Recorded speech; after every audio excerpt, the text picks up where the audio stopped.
Bienvenue sur Bulle de Bonheur, le podcast pour prendre le temps d'être heureux. Nous sommes Raphaël et Alban, chercheuses inconditionnelles de Bulle de Bonheur. Ce podcast est propulsé par les jeux 2 minutes et publié tous les jeudis.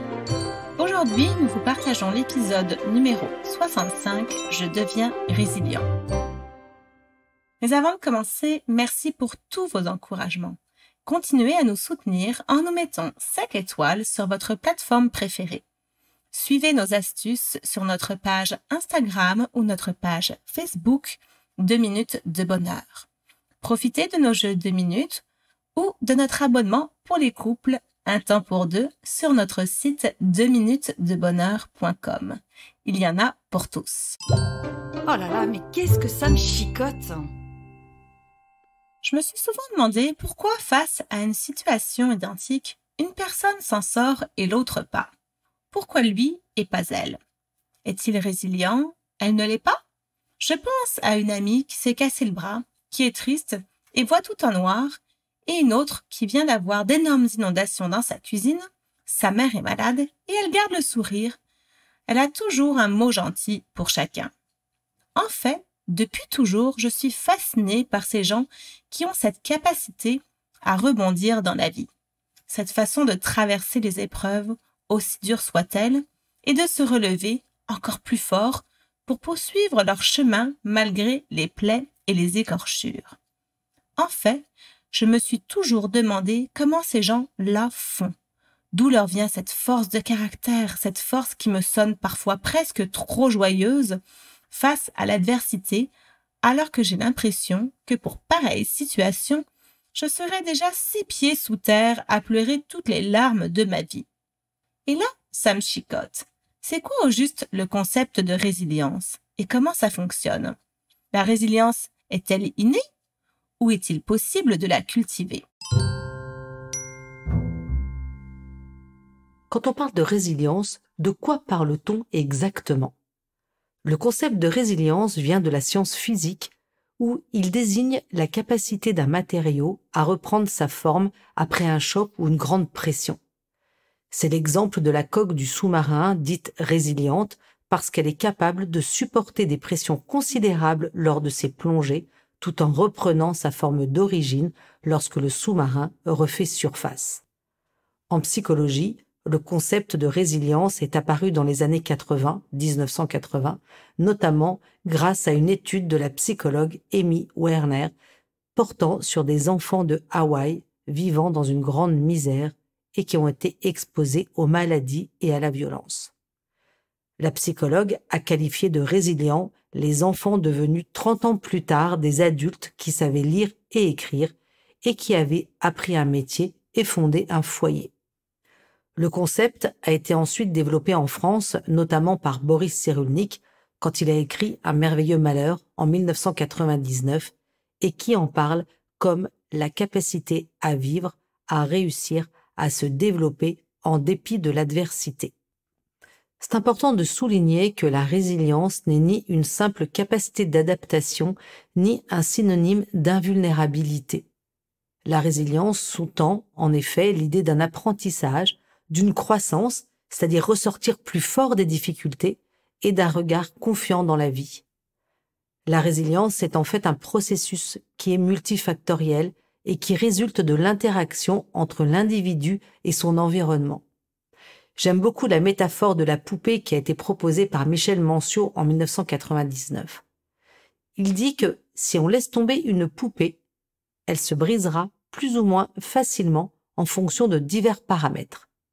Tout d'abord, la force du jet, la négligence ou l'agression, la nature du sol, le béton, le sable ou une moquette, ou encore un matelas, et le matériau dont elle est fabriquée et dont elle est composée, si c'est une poupée de verre, de porcelaine ou une poupée de chiffon. En travaillant sur le sujet, je me suis rendu compte combien la résilience est un concept plus complexe que sa vulgarisation le laisse paraître. Quand j'entends parfois cette phrase « tu dois faire preuve de résilience », je pense que la vision est un petit peu réductrice du concept. C'est important de prendre en compte toutes les variables de la personne, comme on l'a bien exposé tout à l'heure avec la poupée qui tombe. Les variables, ça peut être les variables internes de la personne, avec structure psychique, sa personnalité, ses mécanismes de défense, et aussi les variables externes, comme les caractéristiques de l'environnement socio-affectif de la personne. Les formes et les processus de résilience sont donc propres et uniques à chaque personne. La façon de faire face à des épreuves ou à des conflits varie beaucoup d'une personne à l'autre. Certaines personnes semblent naturellement plus résilientes que d'autres, qui semblent plus vulnérables et qui ont moins de capacité de pouvoir lutter. Nous avons chacun des armes différentes face à l'adversité. Cependant, une chose est sûre, il n'existe pas de gène de résilience.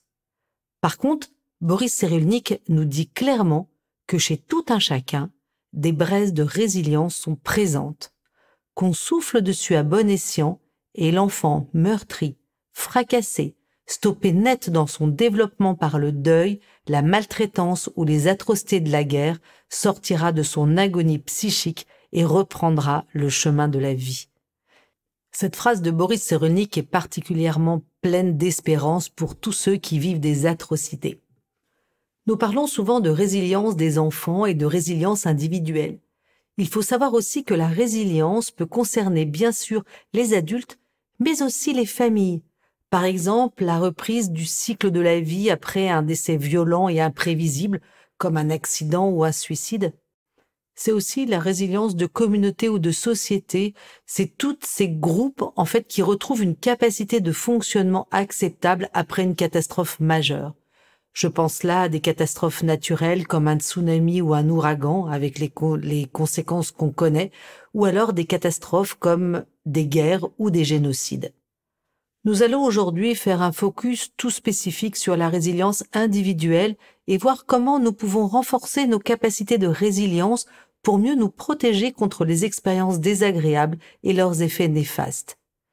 Je vais vous proposer aujourd'hui de continuer à découvrir comment accueillir la part d'ombre que nous avons tous dans nos vies, tout en veillant à en développer la partie lumineuse. Car, comme vous le savez tous, il n'y a pas d'ombre sans lumière. La résilience, comment ça marche? Nous l'avons dit, la résilience ne signifie pas nier l'adversité ou faire comme si de rien n'était pour pouvoir passer à autre chose. La résilience est un processus dynamique plus ou moins long qui permet de passer positivement au travers des épreuves. La personne qui vit un traumatisme va passer par 2 phases. La première phase va être la confrontation à ce traumatisme et la résistance à la désorganisation qu'il va provoquer. Face à l'événement, naturellement, chacun va mettre en place des mécanismes de défense qui se font dans l'urgence dans le but de se protéger. Donc ça va être le déni, le clivage, la projection, l'imaginaire, la répression des affects, le passage à l'acte. Ce sont autant d'exemples de réactions automatiques et inconscientes, donc que chacun va mettre en place pour contrôler les dangers internes et externes dans le but de maintenir autant que possible un équilibre psychique. La deuxième phase va se manifester par l'intégration du choc et la réparation. Ça implique donc l'abandon de certaines défenses d'urgence au profit de ressources plus souples et plus adaptées à long terme. Il s'agit, comme le nomment certains auteurs, de troquer les mécanismes de défense dits immatures par des mécanismes de défense matures, comme la créativité, l'humour, l'intellectualisation, l'anticipation, l'altruisme. Il s'agit souvent de développer une pratique qui permet de canaliser les émotions par le biais des arts, de la spiritualité, du sport, et aussi de passer par le processus de mentalisation, c'est-à-dire de mettre un sens à la blessure. Qu'est-ce qui favorise la résilience?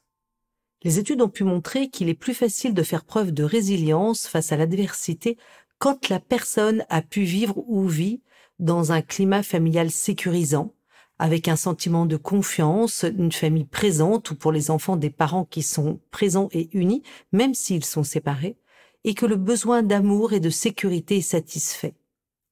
C'est aussi la sécurité d'être dans un entourage encourageant, que ça soit en famille, mais aussi dans un environnement plus large, comme en amitié, dans le monde du travail, avec des éducateurs pour les enfants. Et ça va influencer notre estime de soi et la capacité à voir la vie du bon côté. Et puis, enfin, ce qui va favoriser la résilience, c'est la force de caractère. Certaines personnes sont naturellement plus joyeuses et heureuses de tout ce qui peut leur arriver. C'est important cependant de ne pas généraliser. Une personne dénuée de cet environnement pourra être résiliente et, à l'inverse, un individu qui aurait tous les préalables nécessaires pour être résilient peut s'écrouler au moindre problème. Quoi qu'il en soit, nous avons tous la capacité de stimuler et de faire croître notre capacité de résilience, et c'est bien là le plus important. Allez, je change de regard. Et si je décidais d'augmenter mes foyers de résilience? Dans l'ouvrage La psychologie positive pour les nuls, les auteurs distinguent 3 directions sur lesquelles agir: le cognitif, l'émotionnel et le comportemental. Ces 3 aspects fonctionnent comme 3 cercles qui s'imbriquent les uns aux autres. Commençons par la résilience cognitive. Nous en avons parlé dans notre 35e bulle de bonheur sur « Je pratique la pensée positive ». Notre manière de penser impacte nos émotions et nos comportements. Développer notre résilience cognitive, c'est donc développer notre optimisme, bulle de bonheur 23, cultiver notre confiance en soi, bulle de bonheur 6, connaître nos forces, bulle de bonheur 24, être convaincu que nous sommes acteurs de notre vie, bulle de bonheur 55, et c'est aussi être en accord avec ses valeurs, et c'est, bien sûr, faire preuve de gratitude. On en a travaillé dans la bulle de bonheur 20.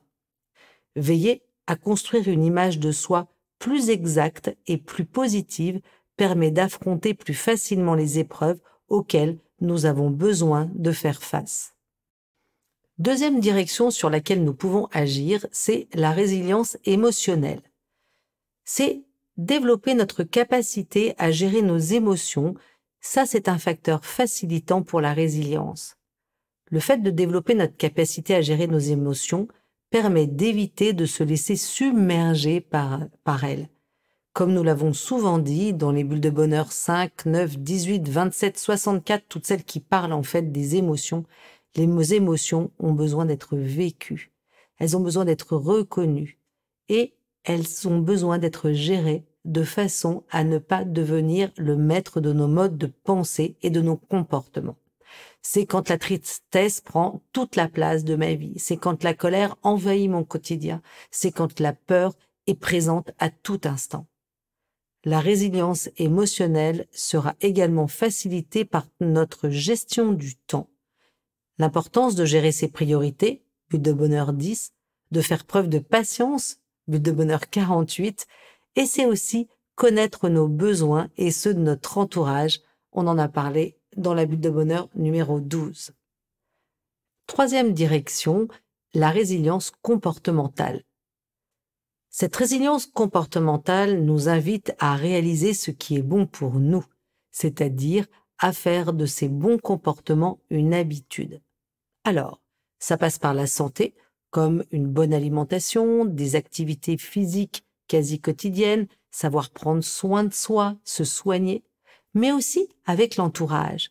C'est construire des réseaux de soutien, c'est nouer des relations, c'est s'entourer de personnes positives et encourageantes. Cette résilience comportementale passe aussi par le fait d'avoir confiance en soi et dans la vie, avoir des buts clairs, faire des projets, bulle de bonheur 19, et surtout, penser à rire, bulle de bonheur 22. Travailler sur notre capacité à faire face à l'adversité peut demander du temps et nécessite de la volonté. C'est une richesse inouïe pour notre avenir.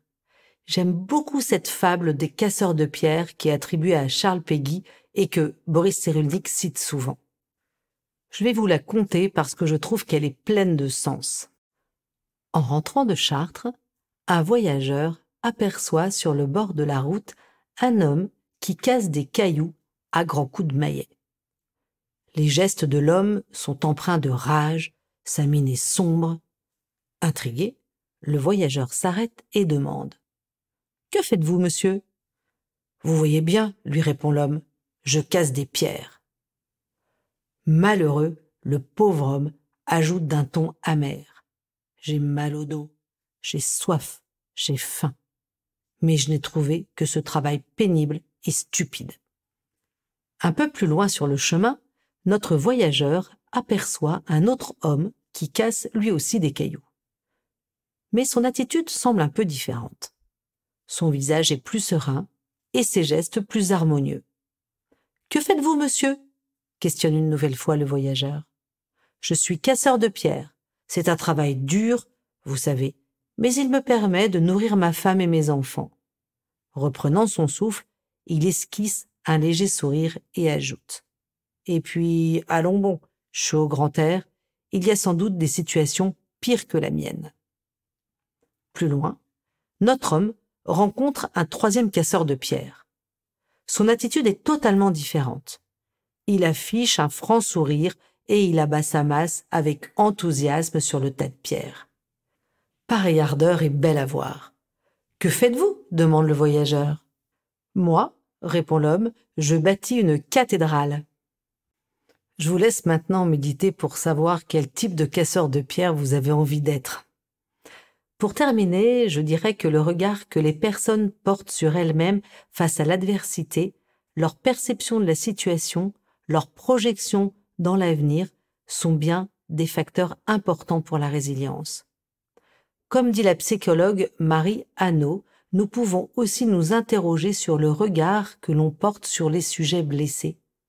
Aussi, les considère-t-on seulement comme des casseurs de cailloux ou bien comme de possibles bâtisseurs de cathédrales? Et hop, je me lance.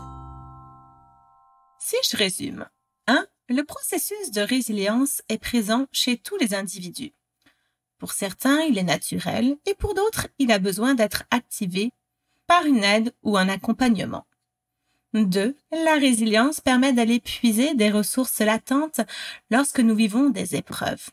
Elle est favorisée lorsque nous avons un réseau de soutien matériel et affectif, nous avons trouvé un sens dans l'existence, nous portons un regard positif sur nous-mêmes.